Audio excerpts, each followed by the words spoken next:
Hi! இன்னைக்கு நான் சொல்லப் போற கதை, ஒரு பொண்ணோட கதை. ஒரு டிஎன்பிஎஸ்சி ஆஸ்பிரண்ட்டோட கதை. ஒரு தோல்விய வெற்றியா மாத்துன ஒரு பொண்ணோட கதை. கதைக்குள்ள போலாமா? அவளோட வீட்ல எல்லோருக்கும் ஒரு ஆசை. ஒரு கவர்மெண்ட் ஜாப் கிடைக்கணும்னு. அதனால அவ டிஎன்பிஎஸ்சி ப்ரிப்பரேஷன் ஸ்டார்ட் பண்ணா. ரொம்ப ஆசை, ரொம்ப நம்பிக்கை. முதல் முறை எக்ஸாம் எழுதினா. ஃபெயில் ஆயிட்டா. பரவாயில்ல, மறுபடியும் எழுதினா. 2வது முறையும் மீண்டும் ஃபெயில் ஆயிட்டா.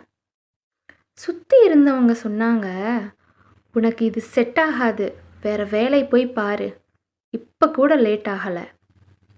ஆனால் அவளோட கனவு செத்து போகலை. 3வது முறை எக்ஸாம் எழுதினா. ரிசல்ட் மீண்டும் தோல்வி. அந்த நாள் அவர் ரொம்ப அழுதா. புக்கை மூடி வச்சிட்டா. இதோட முடிச்சிடலாமா அப்படின்னு கூட அவளுக்கு யோசனை வர ஆரம்பிச்சிச்சு.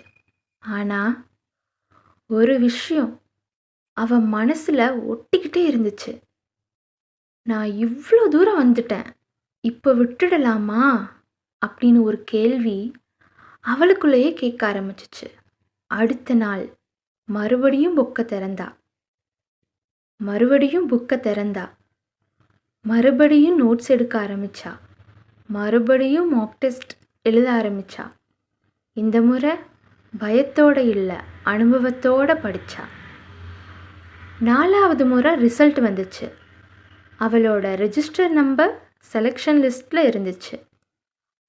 அவளோட முகத்தில் அவ்வளோ ஒரு சந்தோஷம்.